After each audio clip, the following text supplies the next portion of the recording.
రాహుల్ గాంధీ గారు కన్యాకుమారి నుంచి కశ్మీర్ వరకు నడిచిన తర్వాత యావత్ భారతదేశంలో కొత్త ఆలోచన వచ్చింది.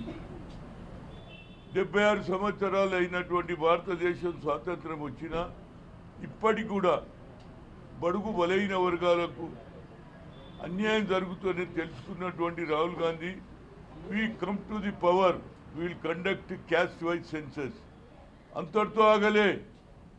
ఎక్స్రే అన్నాడు. కింది స్థాయిలో ఉన్న పేదవాళ్ళు ఏ విధంగా తిండి తింటుండ్రు, ఏ విధంగా చదువుకుంటున్నారు, ఏ విధంగా వాళ్ళ బతుకు తెరుగుతుందని ఎక్స్రే అన్నాడు. అంతటితో ఆగకుండా 50% సీలింగ్ కూడా ఎత్తేస్తా అన్నాడు. కానీ బడుగు బలైన వర్గాలకు న్యాయం చేయాలని ఆలోచన చేశాడు.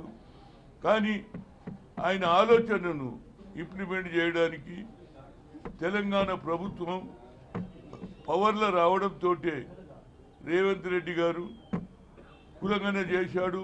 150 కోట్ల రూపాయలు కులగణనకు సర్వే చేయించాడు. కొంత సమయం కూడా ఎక్కించాడు. ఇంకా కులగణన జరగాలి, పేర్లు రానటువంటి వాళ్ళు నమోదు చేసుకోవాలని ఎక్స్టెన్షన్ కూడా 15 రోజులు ఇవ్వడం జరిగింది.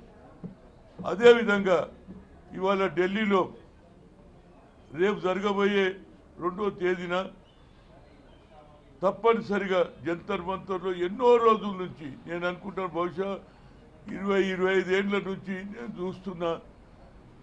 ప్రతి సంవత్సరం ఢిల్లీ రావడం, జంతర్ మంతర్లో ధర్నా చేయడం, మా బీసీలకు 50% రిజర్వేషన్ రావాలని కోరిక ఎన్నో రోజులు చూస్తున్నారు. అది ఇవాళ 42% ఇస్తాని కామారెడ్డిలో బీసీ గర్జన పెట్టి రేవంత్ రెడ్డి గారు నిర్ణయం తీసుకున్నారు. ఏది అదే 42 ఇస్తున్నారు.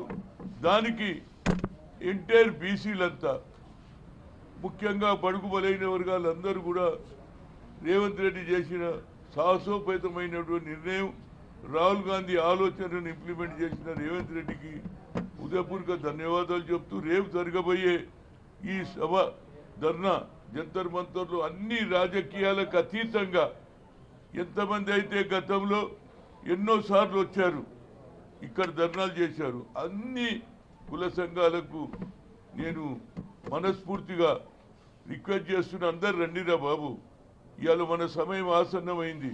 మనలో ఎలాంటి భేదాభిప్రాయాలు లేవు, అందరం కలుద్దాం, మనం అనుకున్నది సాధిద్దాం.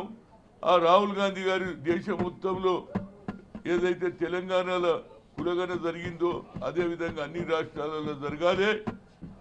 అదేవిధంగా రేపు పార్లమెంట్లో బిల్లు పెడితే అన్ని రాజకీయ పార్టీ నాయకులు, గతంలో యూపీఏ చైర్పర్సన్ సోనియా గాంధీ గారు ఐఐఎంలో రిజర్వేషన్ కల్పించింది, పార్లమెంట్లో బిల్లు పెడితే, మన్మోహన్ సింగ్ గారు బిల్లు పెడితే అందరు మద్దతు ఇచ్చారు. అదేవిధంగా రేపు జరగబోయే పార్లమెంట్ సమావేశాలలో తప్పనిసరిగా రాహుల్ గాంధీ గారు కులగణన జరగాలి.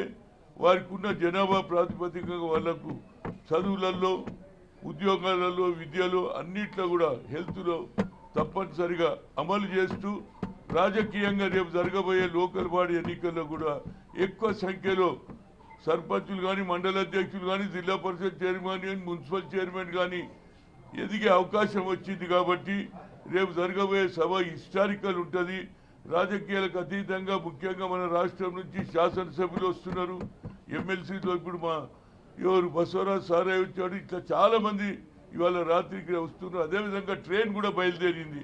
బహుశా రేపు ఇవాళ సాయంత్రం వరకల్లా ట్రైన్లో కూడా ఏది బీసీ సంఘాల నాయకులు వస్తున్నారు. అందరికీ పేరు పేరున, ఎందుకంటే ఇవాళ రాహుల్ గాంధీ తీసుకున్న నిర్ణయం యావత్ భారతదేశంలో దిక్సూచి, ఆ దిక్సూచిని అమలు చేసినటువంటి రేవంత్ రెడ్డి గారు రేపు ఆయన కూడా వస్తాడు. కాబట్టి ఎక్కువ సంఖ్యలో మీడియా మిత్రులందరికీ మా రిక్వెస్ట్ ఏంటంటే, ఇది ఒక విప్లవం. ఇలాంటి విప్లవం ఎన్నో ఏళ్ల నుంచి చూస్తున్నాం. అట్టడుగున ప్రజానికానికి న్యాయం జరుగుతలేని వారి మాట వినిపించినటువంటి రాహుల్ గాంధీకి మా హృదయపూర్వక ధన్యవాదాలు. రేపు తప్పనిసరిగా అందరూ కూడా పెద్ద సంఖ్యలో వచ్చి ఈ కార్యక్రమాన్ని జంతర్ మంతర్లో జయప్రదం చేయాలని, దానికి పిసిసి అధ్యక్షుడు వస్తాడు, అదేవిధంగా రేవంత్ రెడ్డి గారు వస్తారు. అన్ని సంఘాల నాయకులు, చాలా సంఘాలు ఉన్నాయి, చాలా బీసీసీ అన్ని సంఘాల అధ్యక్షులకు పేరు పేరున నా ఉదయపూర్వక ధన్యవాదాలు ధన్యవాదాలు ధన్యవాదాలు. ఈరోజు ఇప్పుడే పెద్దలు గౌరవనీయులు హనుమంతరావు గారు మీతో మాట్లాడినట్టుగా మరి దేశ శాసనం వచ్చిన తర్వాత మరి బడుగు బలిగిన వారు కానీ ఆశ వారు కానీ కళ్ళలో కూడా ఈ కార్యక్రమం నిర్వహిస్తారా అనేది ఉండే, కానీ వాళ్ళ